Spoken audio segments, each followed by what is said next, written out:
Abra comigo lá em Gênesis 11.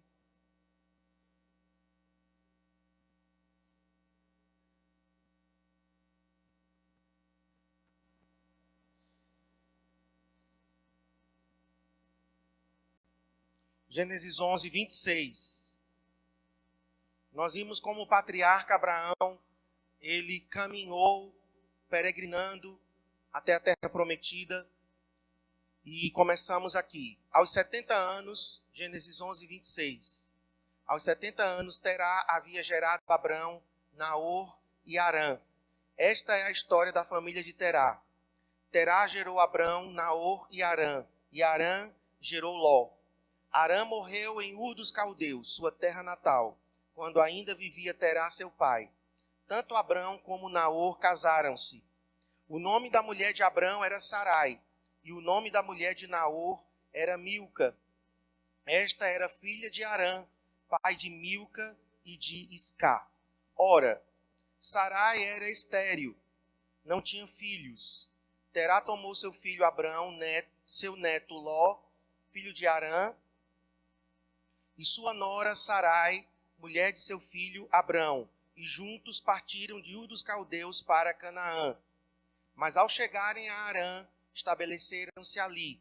Terá viveu 205 anos e morreu em Harã. Então nós vimos, a trajetória dessa família, saindo de Ur dos Caldeus. A primeira etapa que nós vimos, eles saíram de Ur dos Caldeus, que era uma cidade idólatra, era um centro religioso, econômico daquela época, e Deus tira aquela família daquela cidade idólatra, daquela cidade onde a adoração aos astros acontecia, a adoração a falsos deuses, e de Ur dos Caldeus eles partem em direção ao norte, chegando a Harã. Quando eles chegaram em Harã, ali eles ficaram por um tempo, e a Bíblia diz que eles, por esse tempo, o pai de Abrão, ele faleceu. O nome do pai dele era Terá. E então, irmãos, nós vimos aqui que na primeira etapa, muitas pessoas param no meio do caminho e desistem.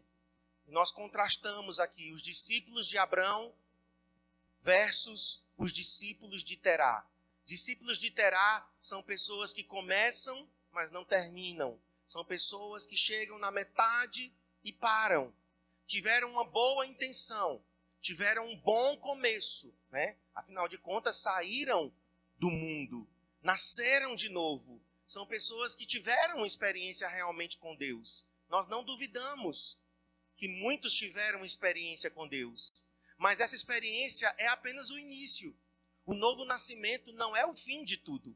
O novo nascimento é o início. Mas muitas pessoas param no meio do caminho, estacionam. E eu denominei essas pessoas de discípulos de Terá, que é o pai de Abraão, que morreu no meio do caminho. Mas os discípulos de Abraão são diferentes. Os discípulos de Abraão, eles rompem limites. E nós vimos aqui em Romanos 4,12, Eu queria que a gente lesse, porque foi aqui que nós paramos domingo passado. Romanos 4,12.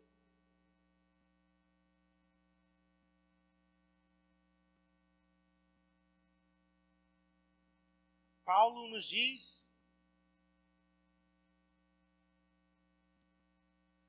finalzinho do 12, mas também andam nas pisadas da fé que teve Abrão, nosso pai. Então Abraão, aqui já o nome mudado, Abraão é o pai da fé. E o apóstolo Paulo diz que nós devemos imitar o nosso pai. Você sabia que um bom filho, ele honra seu pai? Vocês sabem que um bom filho, ele ama seu pai. Um bom filho, ele quer imitar seu pai, naquilo que o seu pai é bom, naquilo que o seu pai dá, como exemplo. Um bom filho imita o seu pai naquilo que ele serve como exemplo. Nós temos um pai celestial maravilhoso. E nós devemos imitar o nosso pai celestial. Mas Abraão, ele é chamado de pai da fé. Por quê? Porque ele tomou a decisão de crer em Deus. Quando tudo dizia não, quando tudo dizia o contrário, Abraão decidiu crer em Deus. E por isso ele é chamado de pai da fé. Então nós devemos imitar esse homem, não imitar o pai de Abraão. Você não pode ser daquele tipo de pessoa que começa bem, começa com todo o gás e chega no meio do caminho, desiste. Você talvez não tenha começado tão bem, até eu falei isso domingo. É preferível que a gente comece bem e termine bem. Isso seria o ideal. Mas, entre começar bem, parar e terminar mal, é preferível não começar tão bem, às vezes começar se arrastando, às vezes começar bem devagarinho, mas desde que você continue, que você se mantenha na corrida e termine a carreira. Como Paulo disse, eu completei a minha carreira, combati o bom combate, completei a carreira e guardei a fé. Esse é o maior desafio, irmãos, é guardar a fé. Porque muitas pessoas não guardam a fé. Esses dias eu comecei a ouvir algumas canções, né, da época que eu estava ainda no Instituto Bíblico. De vez em quando me dá essa nostalgia. Aí eu fui lá ouvir alguns cânticos que marcaram meu coração, né? Eu me lembrei que eu tocava teclado, então tinha alguns sons no teclado que eu gostava muito. E eu fui ouvir novamente o teclado, os sons. E aí daí eu fui para ver algumas músicas. E sabe o que eu descobri?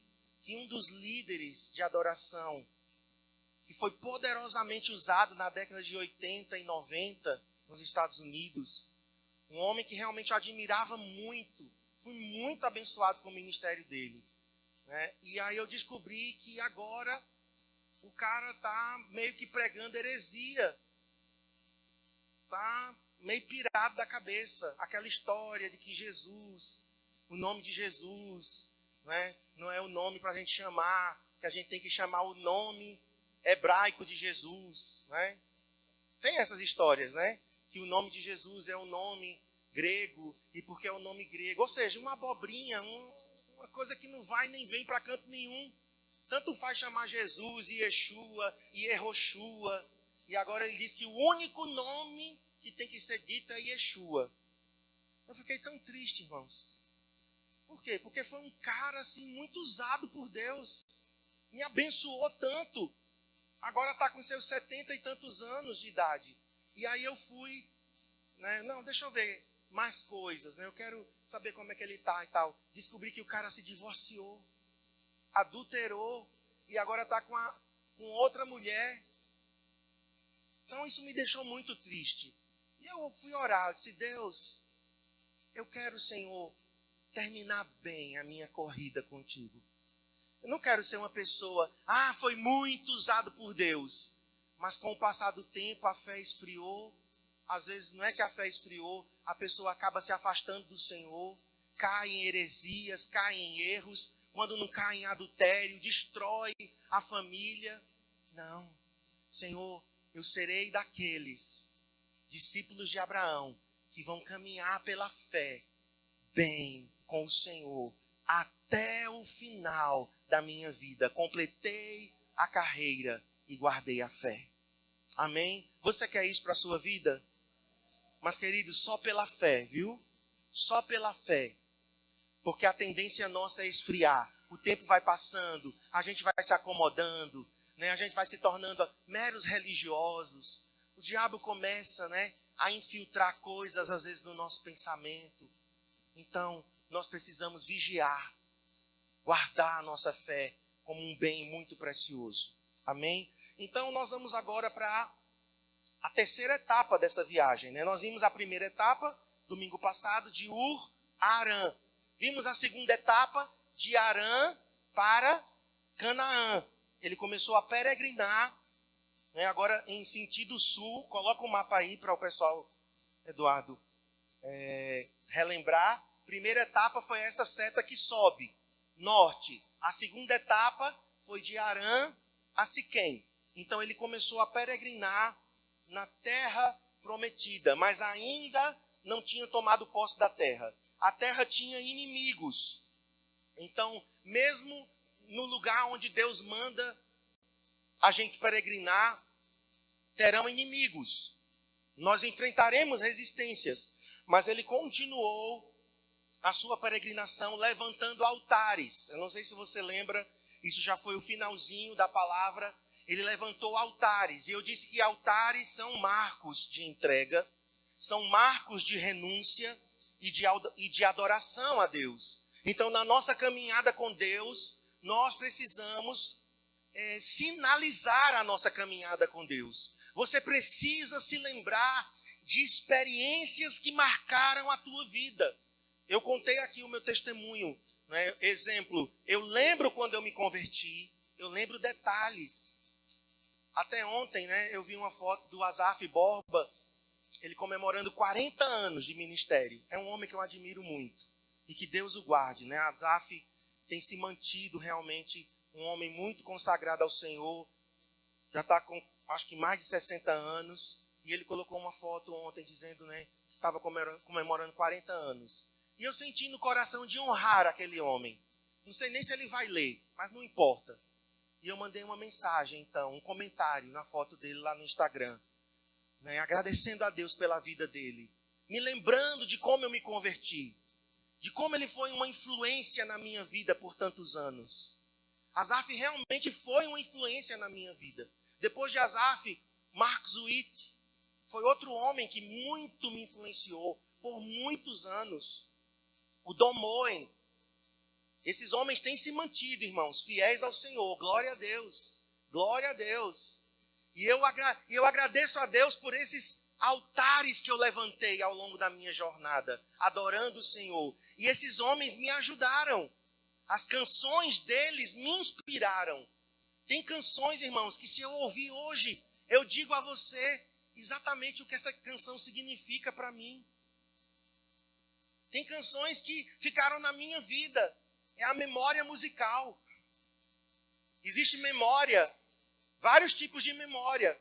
Você sabe que tem a memória olfativa, né? Memória olfativa é a seguinte: você sentiu um perfume, você sentiu um cheiro 20 anos atrás. Se você sentir esse mesmo cheiro hoje, você sente as mesmas emoções. Cristiane usava um perfume chamado Inamorata, do Boticário. Não existe mais esse perfume. Mas um tempo atrás, alguém usou Inamorata. E na hora que eu senti, eu digo, eu me lembro dessa época. A memória olfativa, né? Tem um outro cheiro que é negativo para mim. Cheiro de hospital. Por quê? Porque eu fiquei 21 dias com a minha mãe no hospital.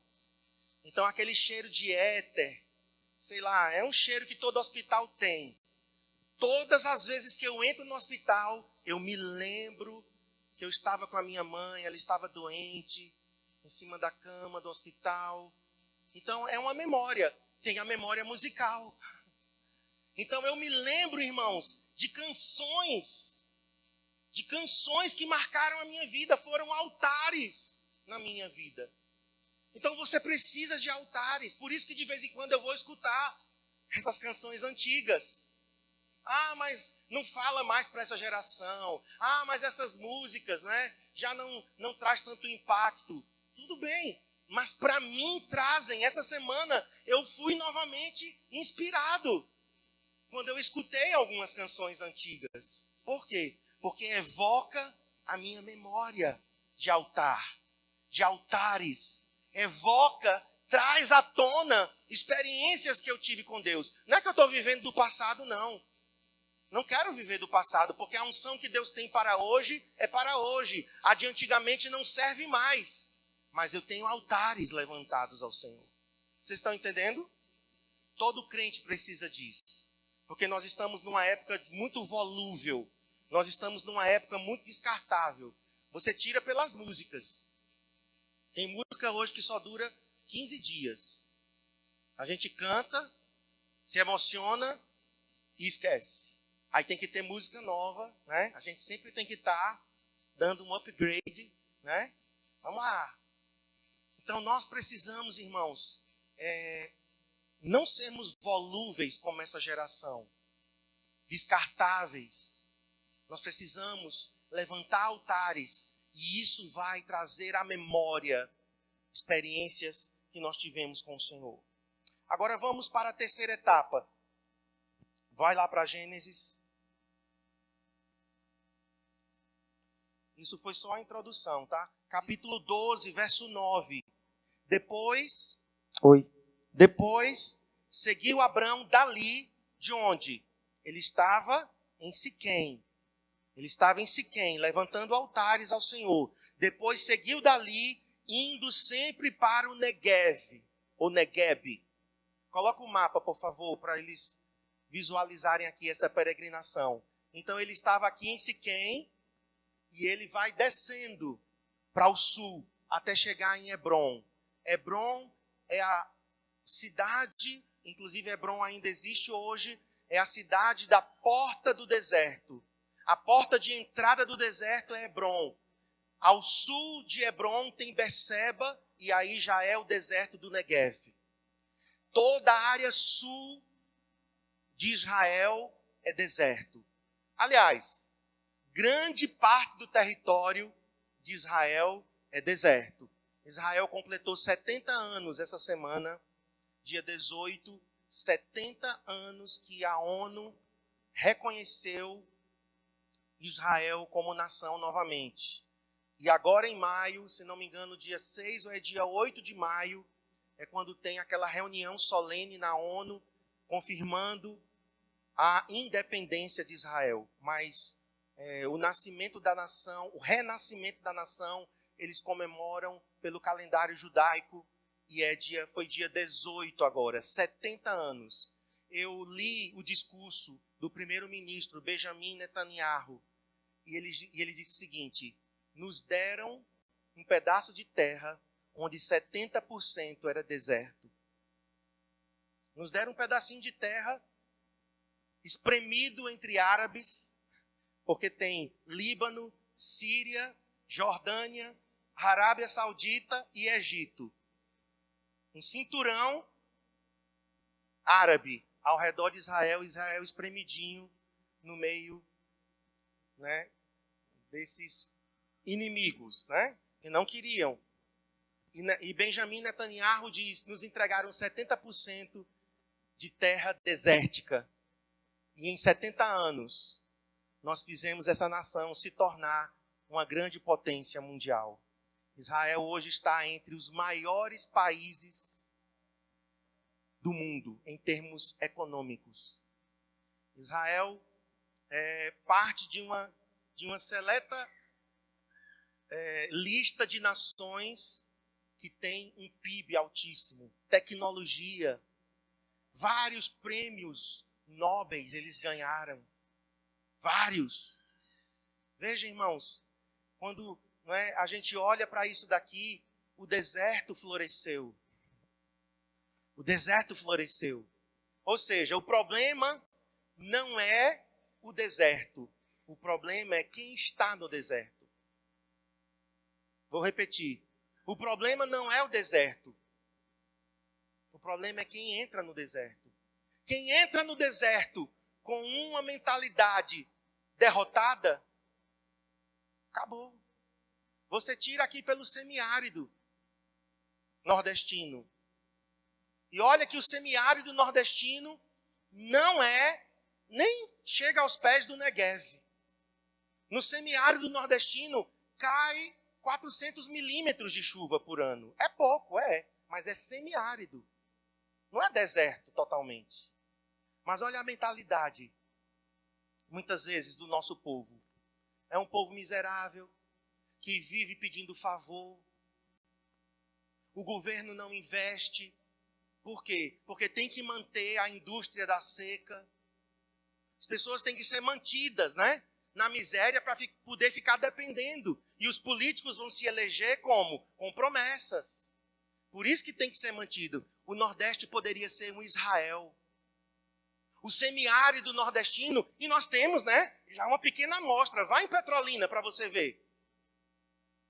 Vai ali naquelas cidades do Alto, do Médio São Francisco. o deserto floresceu, o semiárido floresceu. Por quê? Porque as pessoas que estavam lá, elas usaram a sua inteligência e fizeram o deserto florescer. Você chega em Petrolina, é um cinturão verde, no meio da caatinga. Mas outras partes, miséria total. Miséria total.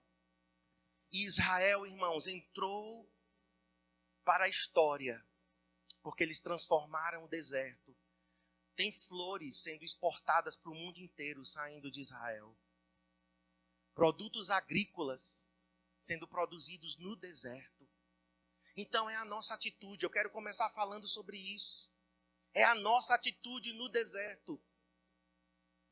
Nós enfrentaremos o deserto mais cedo ou mais tarde.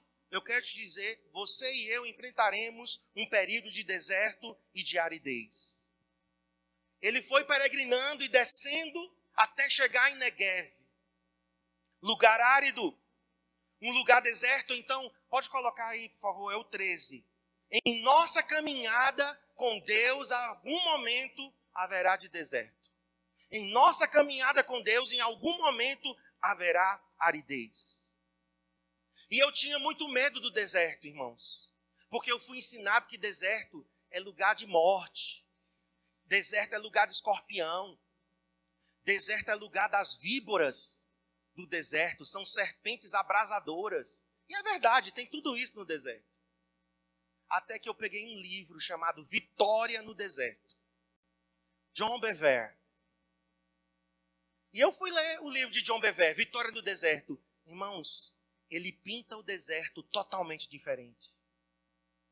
Ele não nega que o deserto é um lugar árido, seco, não chove.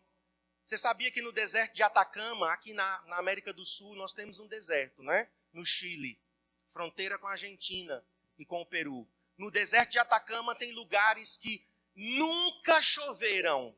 Nunca choveu, desculpem. Choveram. Que nunca choveu. Tem lugares que só choveu há 400 anos atrás. Então, deserto é isso. Mas o John Bevere, ele diz o seguinte: nós podemos transformar o deserto num vale de bênçãos. Amém? Nós podemos transformar. Ele diz, olha, por exemplo, o deserto é o lugar onde o céu é mais limpo e límpido. Onde estão os telescópios mais potentes para observar as galáxias? Deserto de Atacama, no Chile. Porque o céu é límpido. As noites no deserto são as melhores noites para se observar as estrelas. O que é que isso diz? O deserto pode ser árido. O deserto pode ser seco. O deserto pode ser deserto. Mas o deserto pode nos dar visões dos céus.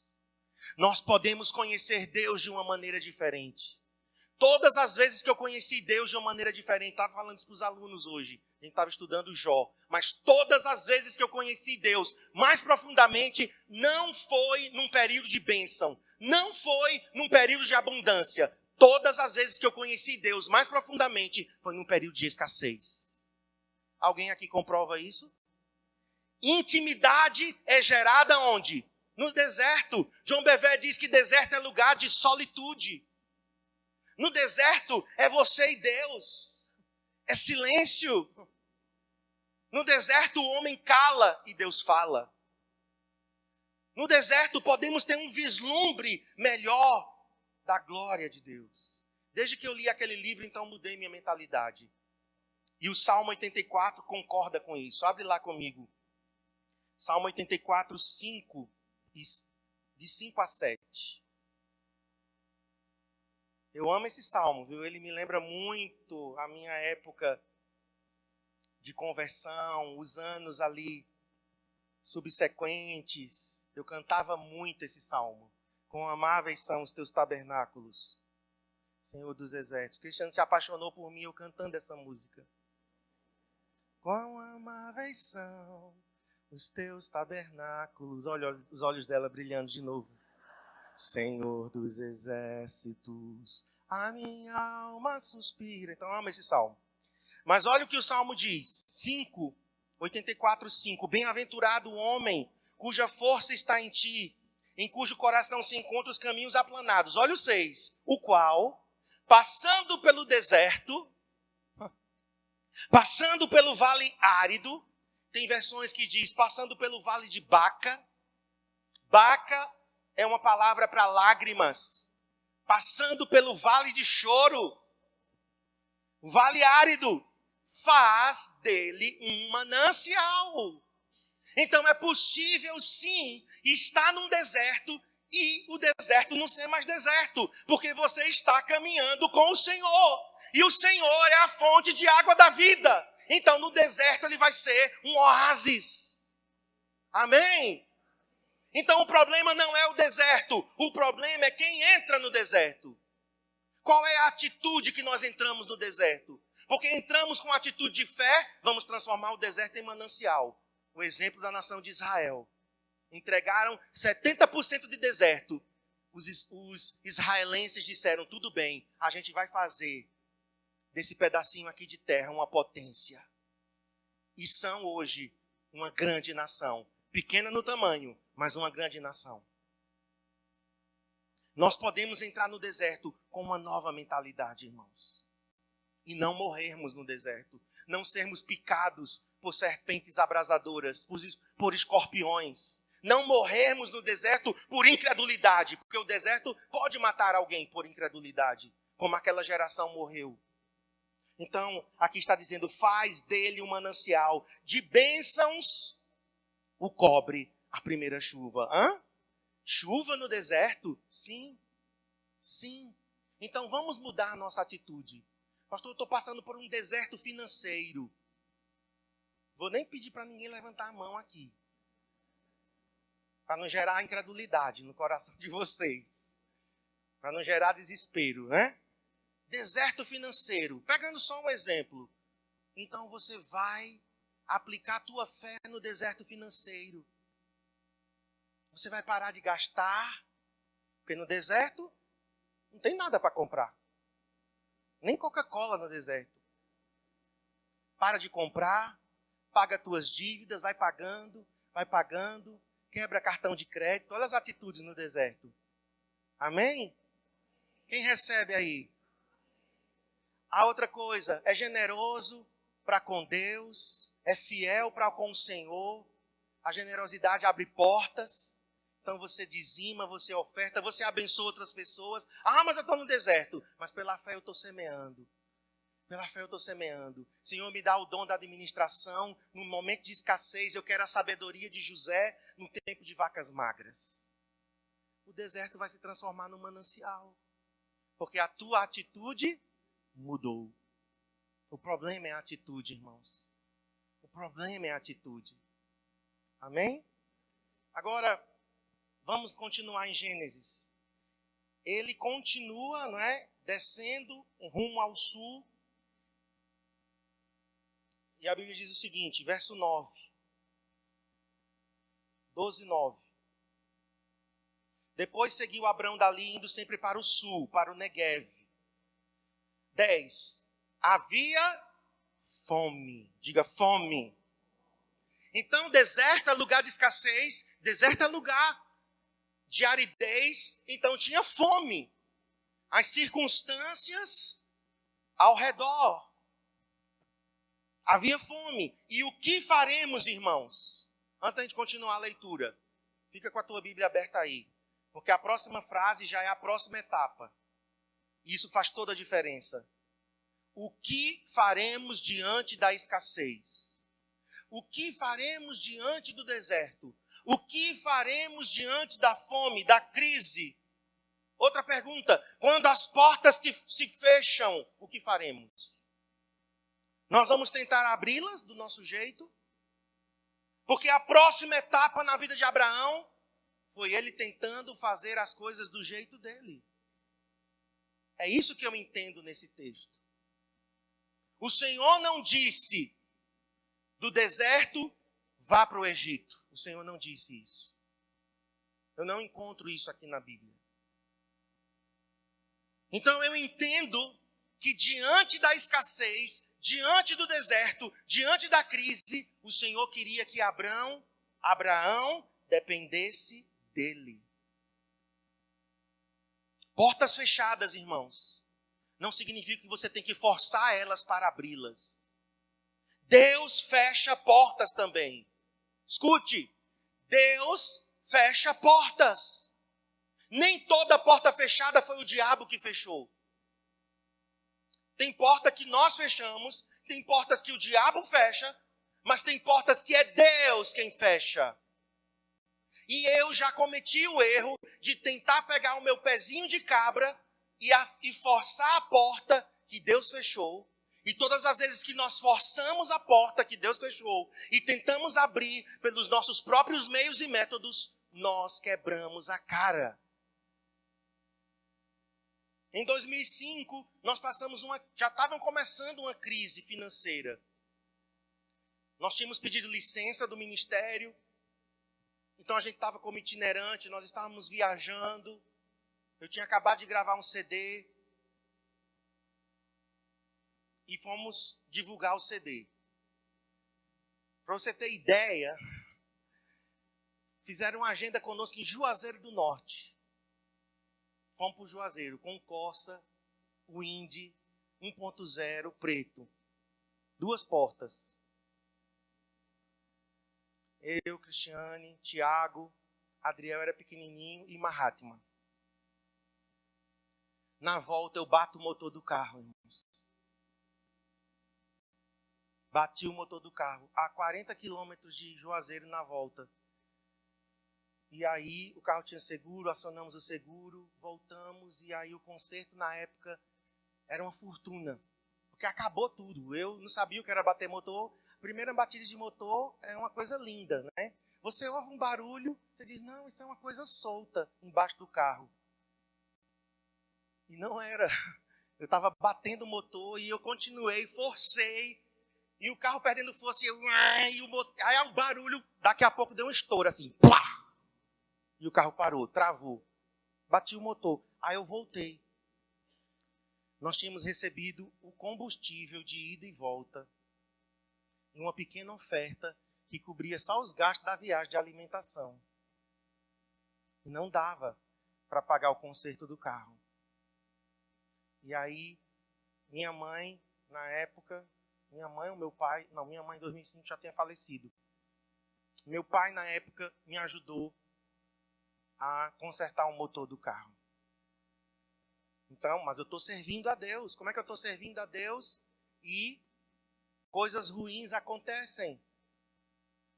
E aí, irmãos, finalzinho de 2005, eu digo, eu vou vender computador. Saí de Garanhuns, fui para Maceió comprar uns computador velho, irmãos. Na época, né, estava naquele auge de computador, de CPU, de desktop. Vou comprar 3 computador velho para trazer para Garanhuns para vender. Já contei essa experiência aqui. Voltei. A moça lá, olha, está funcionando, viu? Ligou, funcionou. Não dou garantia. Tirou daqui, não dou mais garantia. Não, mas está funcionando, tudo bem, está tudo certo. Irmãos, eu boto no ônibus, eu acho que no sacolejo do ônibus, de Maceió para cá, quando eu chego em casa, que eu ligo o computador, eu não disse nada a Cristiane.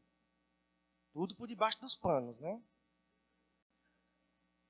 Eu disse que eu ia para Maceió comprar uns computadores, mas eu não disse que os computadores, 2 dos 3, 2 não funcionavam mais. Liguei e não funcionou. Aí eu digo, não, eu mesmo vou trocar as peças. Liguei para um amigo, me empresta aí umas peças de computador para eu ligar. Irmãos, quando eu botei as peças do computador do meu amigo naquele, queimou as peças do meu amigo. Isso é você entrar por portas que Deus não abriu. Era um tempo de escassez, a gente estava, né, enfrentando já o iniciozinho de um deserto violento que nós iríamos ainda atravessar em 2006 e 2007, que terminaria com o início do CCA. Tudo isso para chegar no CCA. Mas eu não vou contar a história toda, não. Eu sei que aí eu disse, não, eu vou comprar uma peça pelo Mercado Livre. Vou comprar para mim e para o meu amigo. Comprei, quando chegou, a peça tinha defeito. Ou seja, era uma bola de neve, irmãos. E aí o Senhor disse, chega, né? Você quer ouvir minha voz? Você quer ouvir o que é que eu tenho para falar disso tudo? Eu não te chamei para vender computador velho. Eu te chamei para você fazer a minha vontade. Pare agora, porque senão o prejuízo vai ser maior. A essas alturas, Cristiano não sabia do prejuízo, né? Eu tentando, aí eu vendi com o que eu vendi, aí eu paguei a peça do meu amigo, paguei a peça que eu comprei lá em São Paulo, e não sobrou mais nada. Não tive lucro nenhum, pelo contrário, tive prejuízo. E o Senhor disse, não entre por portas que eu não abri. Eu abro portas para você, não force nenhuma delas. Talvez alguém aqui precisa disso nessa manhã. Ouvir o Senhor dizendo, não force portas que eu fechei. Se eu fechei, é porque eu estou querendo te ensinar alguma coisa. Por que Deus fecha portas, irmãos? Porque Ele quer nos ensinar a depender dEle. Nossa dependência está no Senhor. Não está nas circunstâncias. Deus quer nos amadurecer. Portas fechadas significa uma boa oportunidade de eu amadurecer na minha experiência com o Senhor. Talvez portas fechadas significa você não tem maturidade. Poxa, Deus dizer isso? Diz. Eu pedi uma igreja de 5.000 membros ao Senhor. E o Senhor disse, eu não vou te dar. Porque você não tem maturidade. Agora. Não vou te dar agora. Eu vou te dar uma igreja de 600. Que você suporta. Mas eu não vou te dar aquilo que você quer. Porque se eu te der, eu te destruo. E eu sei o que você pode e o que você não pode. Eu conheço a tua estrutura. Então, irmãos, muitas vezes nós não temos maturidade para entrar por aquela porta. E Deus fecha. Porque Ele é um Pai bondoso, amoroso. Olha, o não de Deus é o melhor. A gente não sabe ouvir não. Esta é uma geração mimada. Já ouviram a expressão mimimi? Pois é típico dessa geração. Tudo se ressente, tudo se dói, melindroso, não sabe ouvir não de Deus. Mas eu quero te dizer, sim, não e espere, para o Senhor é a mesma coisa.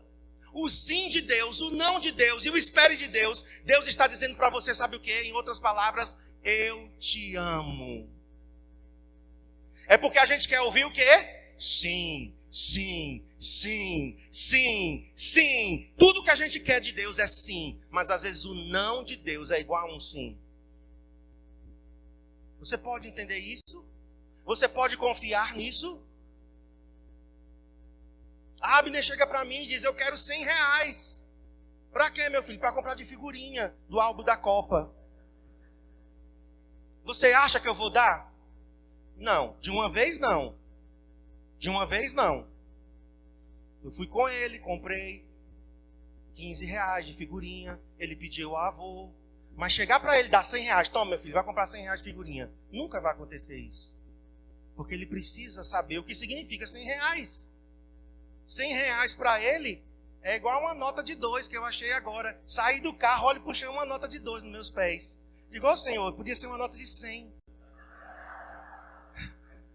Eu queria achar todo dia, quando eu descesse do carro, uma nota de 100, assim, nos meus pés.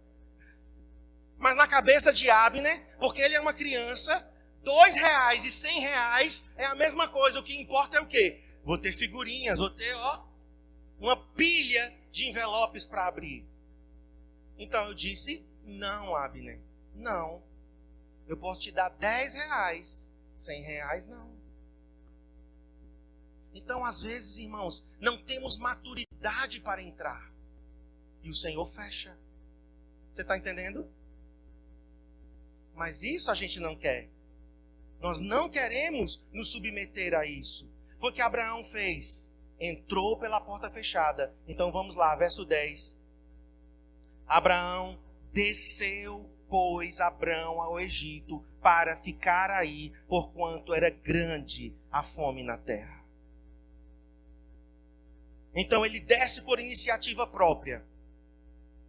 Por que eu digo que foi por iniciativa própria? Porque o filho dele, Isaac, o filho dele, nós não vamos ler por conta do tempo, mas você anota, Gênesis 26, de 1 a 6, aconteceu a mesma cena com Isaac. Fome, Isaac quer descer para o Egito, e o Senhor diz, não. Isaac, não desça. Eu imagino que Deus estava dizendo, teu pai já fez essa burrada. Eu não quero que você repita a mesma história. Isaac não foi para o Egito. Mas o que aconteceu, irmãos, no Egito? Vou resumir. No Egito, quando Abrão chega, Sarai já era uma coroona, mas era bonita. E o faraó olha para aquela velhinha, aquela velhota bonita, e diz, eu quero ela para mim. Não era uma velhinha de se jogar fora. Para um faraó desejar, né? Era Sarai. Sarai. E o faraó diz, traz ela. O faraó era o dono do Egito. Ele podia pedir o que quisesse. Traz essa mulher porque eu quero ela para mim. E então ele pega aquela mulher, pega Sarai para ela. E Abrão mente, irmãos, com medo do faraó. Né? Nessa hora, até os machões se borram, né? Faraó, é tua irmã? Não, não é minha irmã não. Aliás, é tua esposa? É tua esposa? Não, não é minha esposa não, é minha irmã.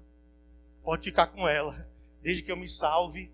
Maridos que estão aqui, não imitem o pai Abraão nesse sentido. Viu, Flávio? Defenda. É sua esposa? É minha esposa. Mas é Faraó que está pedindo. O que me importa? Eu enfrento Faraó. Amém? Amém, maridos? Mas na hora que Faraó diz, é tua esposa? Não, é não. Pode ficar com ela. Sara, tchau. Já era. Eu quero salvar a minha pele. E aí, irmãos, Deus fere Faraó e a sua casa com pragas. Vem uma doença. Deus é demais.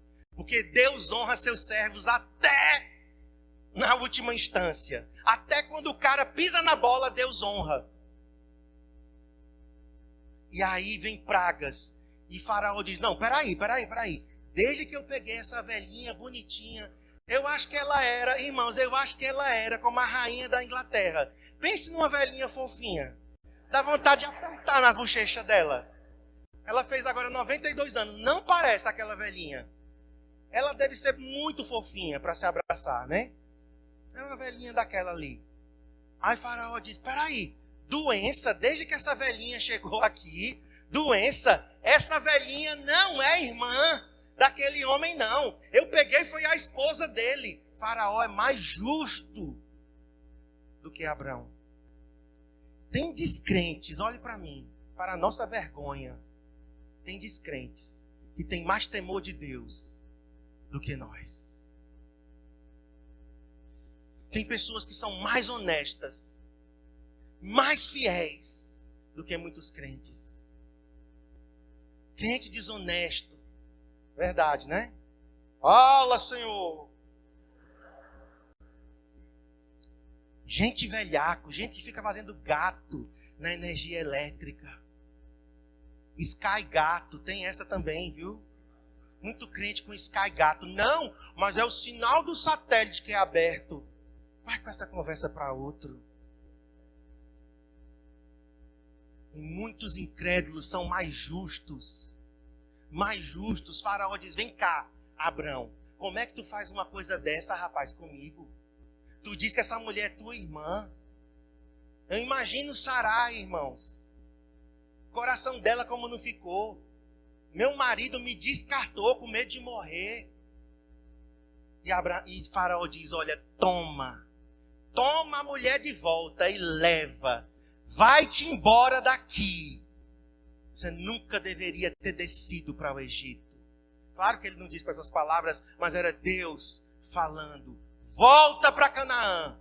porque você forçou uma porta que eu não abri. Isso é muito sério, irmãos. E interessante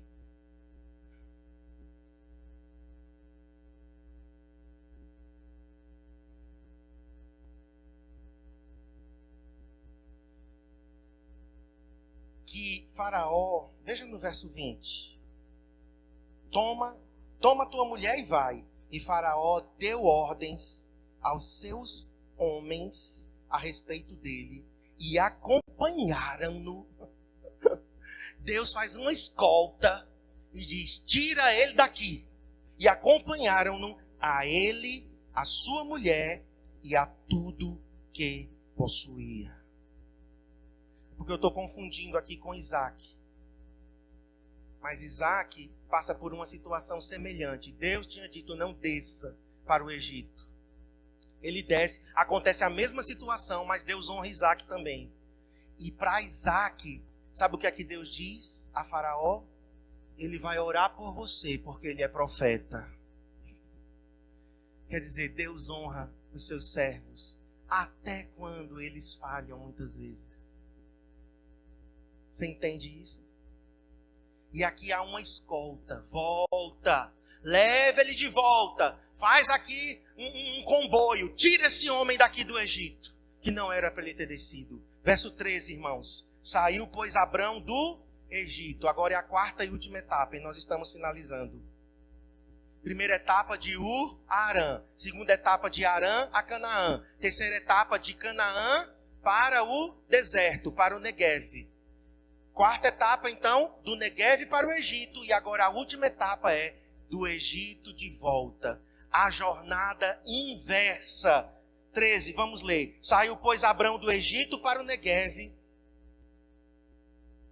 Ele e sua mulher e tudo que tinha, e Ló com ele. Era Abrão muito rico. Possuía gado, prata e ouro. Ele não perdeu nada, irmãos. Ele não deveria ter feito isso. Só foi um adiamento. Só foi uma despesa extra que ele teve no Egito. Só teve contratempos. E ele então tinha gado, prata e ouro. Fez as suas jornadas. E eu termino com isso aqui.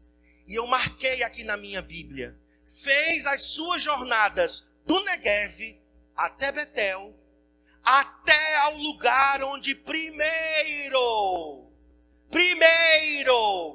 muitas vezes nós temos que voltar lá no nosso primeiro lugar, lá no nosso primeiro amor, lá no nosso primeiro altar.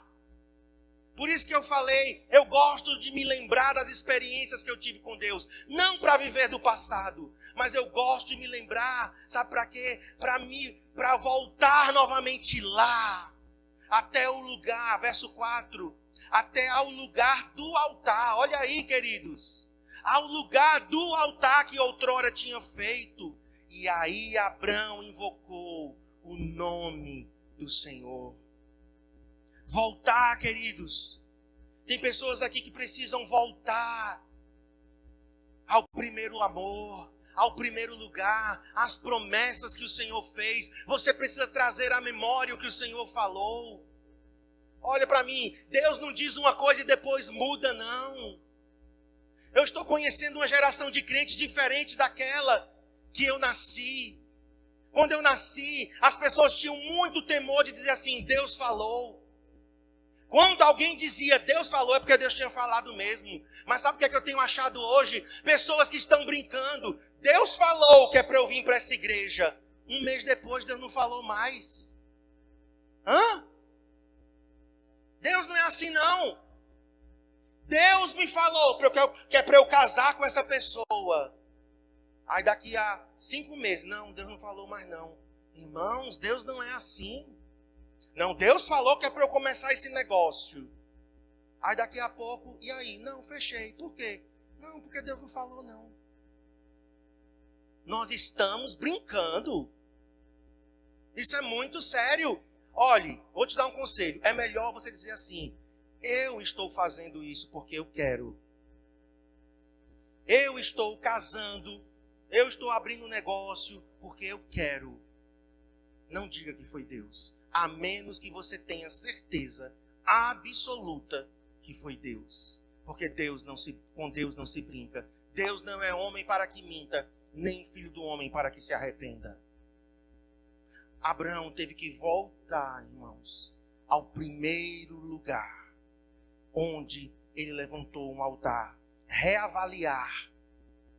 Nós temos que reavaliar a nossa rota. Olha para mim, nós vamos orar, tá? Só vou ler Jeremias 6,16 e nós vamos orar. Deixa aberto lá, nós vamos orar agora.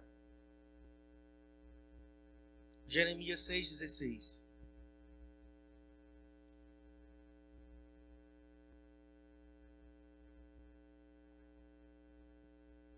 Você tem que reavaliar a sua caminhada com Deus. Talvez porque você enfrentou o deserto.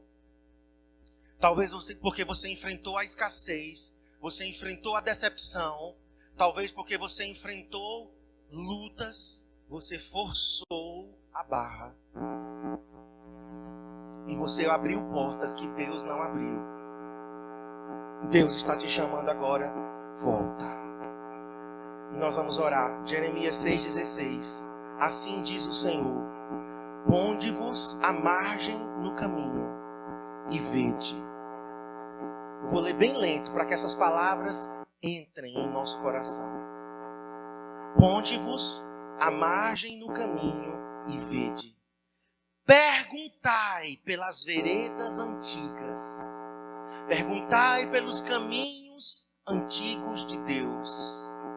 Qual é o bom caminho? Andai por ele e achareis descanso para a vossa alma. Tem hora, queridos, que nós precisamos voltar às veredas antigas. Voltar aos caminhos de Deus. Deus, o que foi que tu falaste comigo lá atrás? Irmãos, eu tenho plena convicção das decisões que eu tomei. Eu nunca me arrependi de uma decisão importante. Eu me arrependi de outras decisões pequenas, decisões que eu tomei fora da vontade de Deus, eu me arrependi. Todas as decisões que eu tomei até hoje, que foram na vontade de Deus, eu não me arrependi. E todas as vezes que eu tentei voltar atrás, todas as vezes que eu enfrentei crise, que eu enfrentei escassez, que eu enfrentei deserto e que eu me senti tentado, vou voltar atrás, vou desistir. Sabe o que foi que o Senhor disse? Olha as veredas antigas, volta o caminho e vê lá atrás os altares que você levantou. Oh, recorda as promessas que eu fiz. Meu querido, minha querida, o que foi que Deus falou com você no passado? O que foi que Deus falou com você há 5 anos atrás? 6 anos? O que foi que Deus te disse a respeito desse casamento? Desse cônjuge? O que foi que Deus te falou sobre essa questão financeira? Sobre esse negócio que você está nele? O que foi que Deus te falou com relação a esse ministério? Esse chamado que você está desempenhando? O que foi que Deus te falou a respeito desta igreja? Você precisa saber, não sou eu, você precisa saber. O que foi que Deus falou? O que foi que Deus te disse? Eu sei o que Deus me disse há quase 11 anos atrás. Não passou pela minha mente, mas se um dia passasse, não, vamos terminar com o CCA. Eu não poderia, sabe por quê? Porque eu sei quem mandou que essas portas se abrissem. Eu sei. Não vai passar isso pela minha mente. Ah, vou deixar de ser pastor. Só passou uma vez, numa crise assim bem séria, eu pensei. Mas Deus me corrigiu imediatamente, me deu uma música na noite da crise. Para eu nunca mais me esquecer. Um altar. Toma um altarzinho aqui na tua crise, para nunca mais você pensar em desistir do ministério pastoral. Sabe por que eu não desisto, irmãos? Sabe por que não existe essa possibilidade? Porque eu sei quem me chamou naquele ônibus. Brasília, Distrito Federal, estrada de Sobradinho para o plano piloto, tarde de algum dia de 1994, eu sei quem estava lá comigo, falando: eu te chamei para pastorear as minhas ovelhas. Marcos, tu me amas, pastoreia as minhas ovelhas. Então hoje, se eu quisesse desistir, eu não poderia, porque eu sei que foi Deus que falou. E Deus não brinca. Deus não é esse vai e vem dessa geração inconstante e infiel. Veredas antigas. Vamos ficar em pé para a gente orar.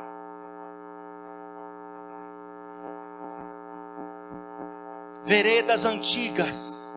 Está na hora de você fazer o caminho inverso. Volta, volta, volta, volta.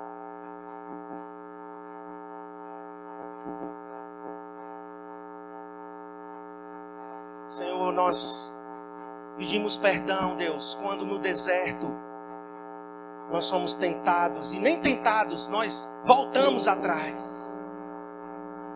Pedimos perdão,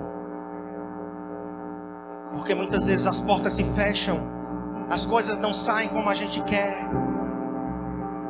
as coisas não acontecem como a gente tinha planejado, e simplesmente nós forçamos a barra, nós arrombamos as portas fechadas. Nós sempre damos um jeitinho. E isso traz consequências.